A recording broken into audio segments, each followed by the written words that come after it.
भारत के एक छोटे से गांव के घने जंगल के बीच एक ऐसी हवेली खड़ी है जिसके दरवाजे आज तक बंद नहीं हुए। गांव वाले कहते हैं कि जो भी रात के अंधेरे में उस हवेली के अंदर गया वह कभी वापस नहीं लौटा। लेकिन क्या यह सिर्फ एक अफवाह है या उस हवेली में आज भी कोई ऐसी ताकत मौजूद है जो हर आने वाले का इंतजार कर रही है? आइए जानते हैं। शापित हवेली की यह रोंगटे खड़े कर देने वाली कहानी। बरसात की एक काली रात थी। आसमान में लगातार बिजली चमक रही थी और तेज हवाएं पूरे जंगल में अजीब सी सीटी बजा रही थी। उसी जंगल के बीचों बीच एक विशाल टूटी फूटी हवेली खड़ी थी जिसे लोग शापित हवेली के नाम से जानते थे।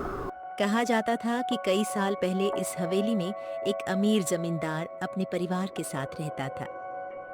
एक रात हवेली में अचानक भीषण आग लग गई। आग बुझने तक पूरा परिवार रहस्यमय तरीके से गायब हो चुका था। किसी को उनकी लाशें तक नहीं मिली। उस दिन के बाद हवेली हमेशा के लिए वीरान हो गई। बुजुर्गों का दावा था कि रात होते ही हवेली के अंदर किसी के चलने की आवाजें आती हैं। कभी किसी औरत की हंसी सुनाई देती तो कभी किसी बच्चे के रोने की आवाज।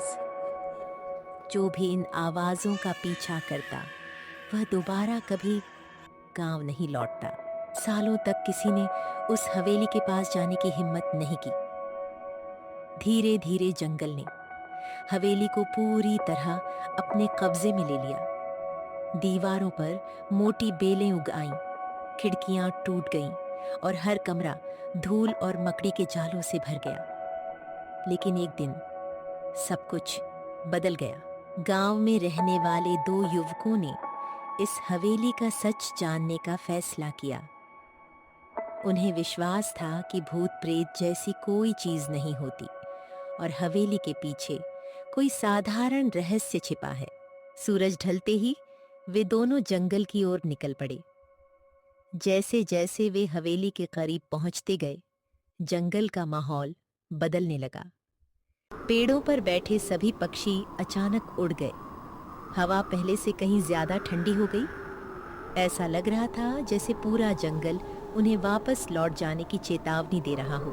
हवेली अब उनके सामने थी। विशाल लोहे का दरवाजा आधा खुला हुआ था और हवा के साथ धीरे धीरे अपने आप हिल रहा था। हर बार दरवाजा हिलता तो उसकी चरमराहट पूरे जंगल में गूंज उठती। जैसे ही वे हवेली के अंदर दाखिल हुए, पीछे का दरवाजा जोरदार आवाज के साथ अपने आप बंद हो गया। पूरा माहौल अचानक शांत हो गया। इतना शांत कि उनकी सांसों की आवाज भी साफ सुनाई देने लगी। उसी समय हवेली की ऊपरी मंजिल से किसी भारी चीज के घसीटे जाने की आवाज आने लगी। मंजिल से आ रही घसीटने की आवाज अब पहले से कहीं ज्यादा साफ सुनाई देने लगी थी।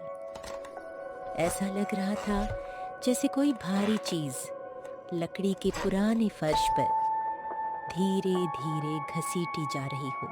दोनों ने अपनी टॉर्च मजबूती से पकड़ी और सावधानी से सीढ़ियां चढ़ना शुरू किया।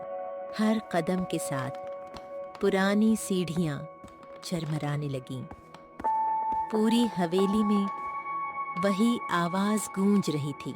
ऊपर पहुंचते ही एक लंबा और अंधेरा गलियारा दिखाई दिया। दोनों तरफ कई पुराने कमरे थे।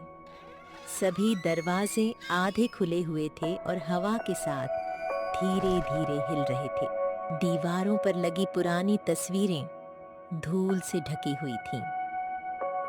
कई तस्वीरों के चेहरे किसी नुकीली चीज से खरोंच दिए गए थे, जैसे किसी ने जानबूझकर उनकी पहचान मिटा दी हो।